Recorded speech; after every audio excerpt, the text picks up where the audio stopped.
Lawak-lawak na agad ng tubig eh. Oh. Layo na agad naabot eh. Oh.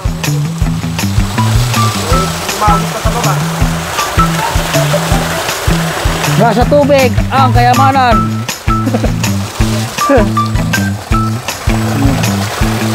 Oh.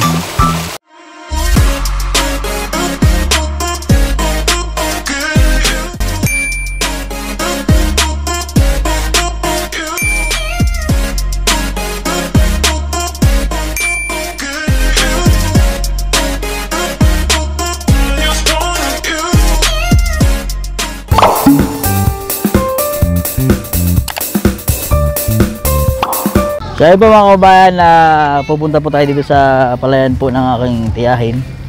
At yung solar po na pinakita ko po sa inyo. At yung tanim po nun dati ay gulayan. So, ngayon po ay palayan. Papakita ko lang po sa inyo yung mga nagko-comment po sa akin na tatanong ng solar. Mga gustong mag-avail ng solar pump. Yan. Ayan po ang tanim po ngayon ay mga palay na.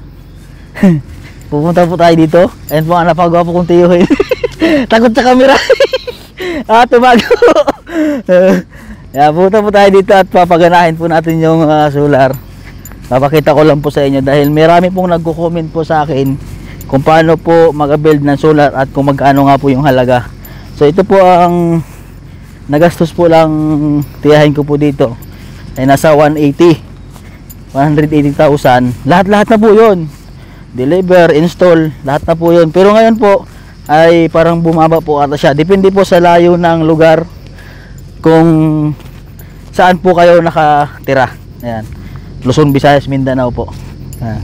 So dito po nakalagay yung solar pump po sa gitna po ng palayan. Ayan po mga kabayan, no. Ayan. Sa gitna po siya ng palayan para po yung patubig ay spread po pa ganun. Ayan, no. Kabilaan po yan. Ayan. So ito po ay kakatanim lang po nito. Yung pinakita ko po sa inyo dito ay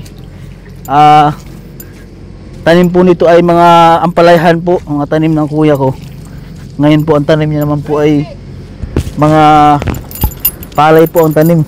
Lahat po ay tinanim po ay palay. Oh, may susi po yan. Oh. Pakita ko lang po sa inyo kung gaano kakapal po yung mga palay dito. Oh. So napakaraming purpose po ng solar pump po dito. Palayan, kung ano pong gusto nyo kasi unli tubig po yan. Wala po kami ginagastos dyan.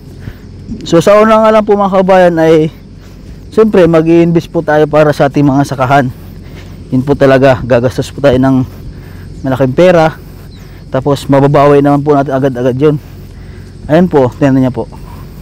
Ito po ay malalaki na. Tingnan niya mga kabayan. Napakakapal po ng palay. Ayan oh, sulit po yan. Tingnan mo ang tubig oh. Maisan pala yan po yan. Nasa inyo kung paano, kung ano pong gusto nyong itanim. Kasi ngayon po mahal ang palay. So palay po ang itinanim. Tingnan niya po mga kabayan. Papaanda rin po namin ngayon kung gaano kalakas po yung agos po ng tubig. Bali dalawa po yan. So doon po nakalagay dati yung water pump. Dati po kasi ang papatubig ay hindi po kinakaya dahil sobrang mahal po ng krudo. So lagi pong lugi ang mga pananim po sa bukid dahil sobrang mahal nga po ng mga bilihin. At hindi po talaga, minsan lugi, minsan kukunti ang natutubo. Ngayon po ay halos doble po yung natutubo dito sa bukid dahil unli tubig na nga po siya. Ngayon po ay yung pabaysok po doon na tubig sa solar pump ay hindi na po pinapagaan na yun dahil unli tubig na po dito. Yan. Pinapagaan na po natin. Ayan o, kung gaano kakapal yung panel yan. Ayan o, gumagana na o. Oh. Ayan, si Kuya Jun. Oh. Si Kuya Jun po yung mag-message po kayo. Ibigay ko po sa kanya yung yung account. Ayan o, napakalakas tubig yan. So ito po ang loob nyan. Ayan o. Ayan o. Ayan, so ito po yung dating water pump. Ayan po naka-install dyan sa loob. Pero Ayan. So, ang ginagawa lang po dito ay mayroon po talagang sariling mayroon po yung susi. Ayan. Safety po siya kasi baka manakaw din yung mga gamit sa loob. May susi po yan. Tapos dito po sa taas ay yung pagkabit ko ay bakal yan. Parang nakalock siya ng ganun. Oh. Lakas ng tubig eh. Lakas yan oh. Anli tubig yan. Maghapon Oh, wow. Artista. Oh, pwede kayo maligo maghapon dyan. Oh? Kaya swimming pool yan, ganyan. Ha? Swimming pool. Lalo pag swimming pool mga resort. Tulong agad. Yung may mga resort dito, pwede na magpakabit ng ganyan Yan. Yung nag-ano sa atin na kay sir. Yan, ito po sir yung patubig. Sino ngayon ang pangalan? John Advincula. Yan, si Sir John Advincula. Yan, sir, ito po yung sir yung solar pump namin. Yan, ang tanim po ngayon ay palay. Nagpalay po muna ngayon. Yan, si Sir John kasi ay taga-Oriental Kuya John si Kuya John, si John Advincula taga-Oriental. Yan, shout out kay Sir John Advincula. Yan. Sa nagtanong sa atin. At sa lahat po ng mga nagtatanong pa sa akin, ayan. Shout out sa inyo. Pwede ulit kayo mag-message sa akin sa mga interesadong mag-build ng solar. Yan, ibibigay ko naman po sa inyo yung information na contact person.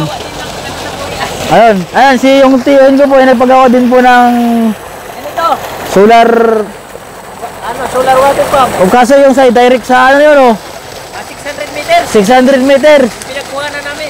600 meters yung pinagkuha na ng tubig. Galing na yun sa ilog. Galing sa ilog na. So nakaya po ng solar pump, solar panel. Yan. Kaya na ang solar water pump. So solar water pump. 600? 600 meters. Grabe, layo nun. Siguro. Half kilometer. Tingnan mo mga kapal, sobrang layo nun, pero naabot niya. So dinas Sa pinapatulan niya, 1 kilometer. 1 kilometer yung pinatungan. Kalayo. So sa mga sa mga gusto makatipid, lalo na yung may mga resort o may mga maisan o palayan, ayan. Mag-message na kayo sa aking Facebook page po. Ayan, ibibigay ko na po sa inyo yung information kung paano po mag-build ng solar pump dito po mga kabayan. So yun po. Ito po yung update ko po sa inyo. Message na po kayo sa aking Facebook page, Mastering Ring Channel po. Ayun po kayo sa aming kaibigan na si Kuya John, kapamilya. Sa kanya po yan, siya po yung nagmamahala niyan. Dahil ang kanya po yung pag-i-install lang dyan. Ayan. So siya po yung ating makakontak mga kabayan. Ayan, message lang kayo sa aking Facebook page sa mga gusto mag-build po ng solar water pump mga kabayan. Ayan. God bless po sa inyo. Don't forget to subscribe po sa aking YouTube channel, Mastering Ring Channel po.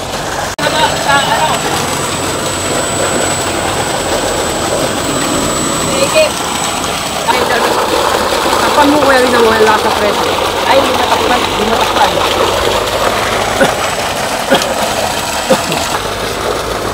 Dahil siguro sa mabigat yung buga.